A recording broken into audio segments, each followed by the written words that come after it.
Hello world, this is Drew's Reviews, and today's film. Hello?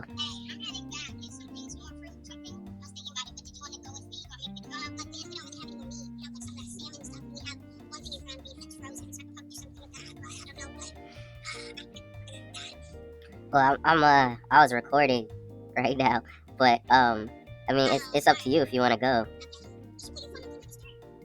Well, I mean, I have my laptop, and my laptop started ringing. No, it's fine. I can just cut all this out. It doesn't matter.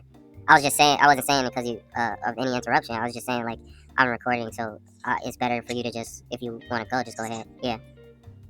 All right, love you. Bye.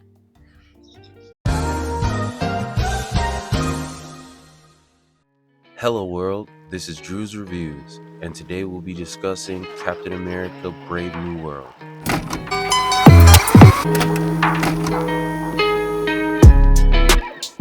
Captain America Brave New World is directed by Julius Ona, continues the Marvel Cinematic Universe's exploration of legacy and heroism. Anthony Mackie stars as Sam Wilson, who has fully embraced the mantle of Captain America. Alright, so just to give some context, I'm a big fan of the MCU, as you can tell, and I also follow the interworkings and the background of what goes on in Marvel Studios and Disney, who owns Marvel Studios. I've always been watching who's in charge for a long time, whether it's Disney buying Fox or Disney buying Marvel or Star Wars. I've been watching all of this stuff. And at the time, before they started working on Captain America Brave New World, Bob Chapek, I believe, was the CEO of Disney, which means he's running Marvel as well. And what happened is Bob Chapek just completely took away the power of Kevin Feige. This is after Endgame, and obviously Captain America Steve Rogers hands the mantle to Anthony Mackie, and then they make a whole show, Falcon and the Winter Soldier. That show does okay. It had mixed reviews. Everybody felt a little mixed. I liked it. I wish it was a lot more episodes, but you know. So during this time, Bob Chapek's vision is just get everything out as soon as possible.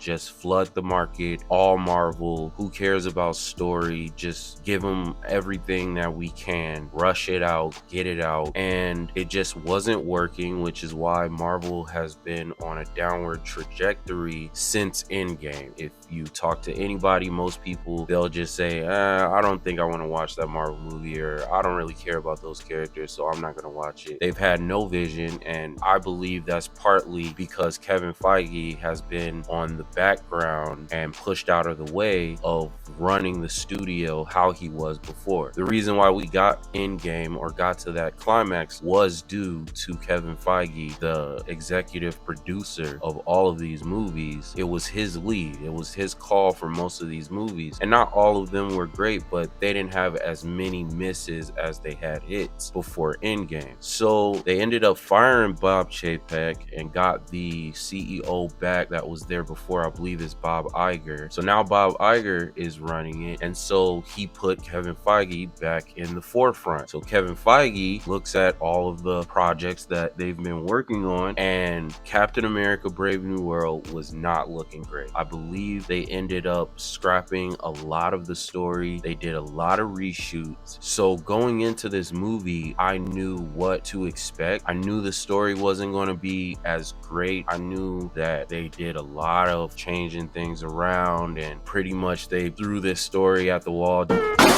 just to see if it stuck, because they didn't have a lot of time. They needed to get the movie out, and the more time they spend on trying to develop this movie, the more money they lose. So here we are. I'm sitting in the movie theater and experiencing the movie of whatever they're going to give us. And honestly, I'm a little half and half. For the most part, I enjoyed it, but it was just some things that just didn't work. Mainly the pacing. The pacing was really jarring, and the scope was really lackluster. It just felt a little boring at times. I liked what I was seeing, but I just wish the story was more fleshed out. And And I understand the dynamic of Sam not wanting the super soldier serum, but to me, I just wish he would take it and know that he still is more. And I believe the way that Captain America is a good man, that you will stay who you are.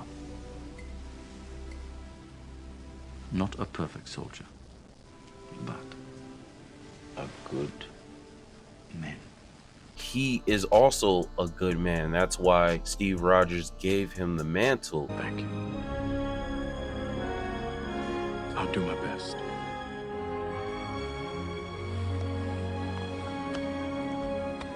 That's why it's yours.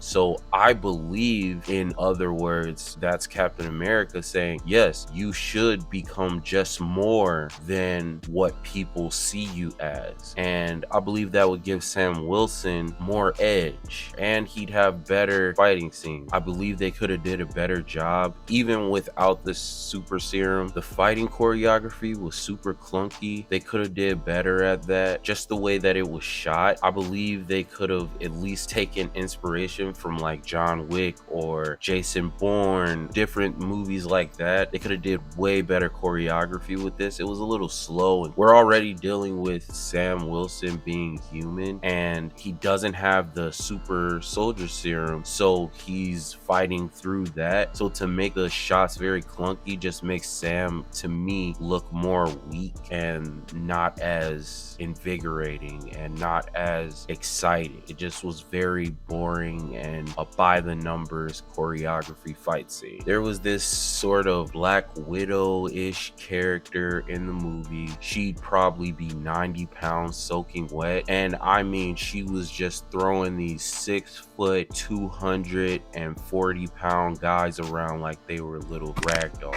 and that just took me out. I laughed a little bit. I'm like, there's no way. And she doesn't have super soldier serum, so just because she knows how to fight like Black Widow-ish and all of that does not mean that you can just throw around a 6', 240-pound man. Like, it's just not believable. Now, in Falcon and the Winter Soldier, they had a young lady who took the super soldier serum, and she was actually wiping the floor with them because obviously she has extreme strength and all of that, so very believable. But in this, they kind of did the same thing, and it just wasn't working. It looked super goofy to me, very unbelievable, although we're talking about a fictional story, but you know, it just had no groundedness to it. Now, if she was doing the same moves like Black Widow, where she has to throw her weight around a little bit, get on top of the guys, kind of cheat a little bit, kick them in the you know what, and all of that type of stuff, that would be more believable. I would understand that. But I mean, she was just punching these guys and they were just flying into the wall. Don't know why they made that decision, but it just wasn't a great one. And then the villain, it was okay. He was okay. I wish it would have been a little bit more, but again, I believe through the rewrites and the reshooting, they just took this and said, this is the best we got to make this story something, so let's just do that. And it was okay. Like, it wasn't terrible, but it was okay. Now, some of the things I did like, I thought across the board, the acting was great. Joaquin Torres, played by Danny Ramirez, I thought he was funny. I thought he was charming. I thought he brought a lot of fun and excitement to the role and to the movie. And his dynamic between Anthony Mackie, I believe their characters played well with each other. I enjoyed that a lot. I also enjoyed some parts of the story, but I was just wishing that there was a lot more to it. I liked where they were going. It just didn't feel fleshed out and felt rushed, which is understandable because of the reshoots again. But the fight scene on the Indian Ocean, wonderful. I loved that entire scene. I thought it was great. That is the standard of Marvel that I'm used to. That scene right there, I thought it was excellent. The dialogue, the fight scene, the flight scenes were great. I love his use of the shield and his wings and everything. I actually do like this version of Captain America a lot, not just because he's black, but mainly because of the character Sam Wilson. I loved him in Winter Soldier and all of his entries since then, I've always thought that Anthony Mackie should be the leading man once Steve Rogers stepped out of the light. I never thought it should have been Sebastian Stan who plays the Winter Soldier or Bucky. I never thought it should have been him just because of his background in the movies with him being an assassin, and that's really hard for people to believe in you when you got this like death streak of blood in your background. I liked the casting of Thaddeus Ross. Harrison Ford was great. He was a wonderful addition to the cast, and unfortunately after the passing of William Hurt, they had to get somebody else to play him, and I love their pick. He was great. Love that they made him the president. That was an awesome turn of events, and I love what they did with the Celestial coming out of the Indian Ocean. I thought that was great, connecting those worlds between Captain America Brave New World and the Eternals. If you haven't seen the Eternals, I think you should watch that movie as well. It's really good. I mean, if you like a nice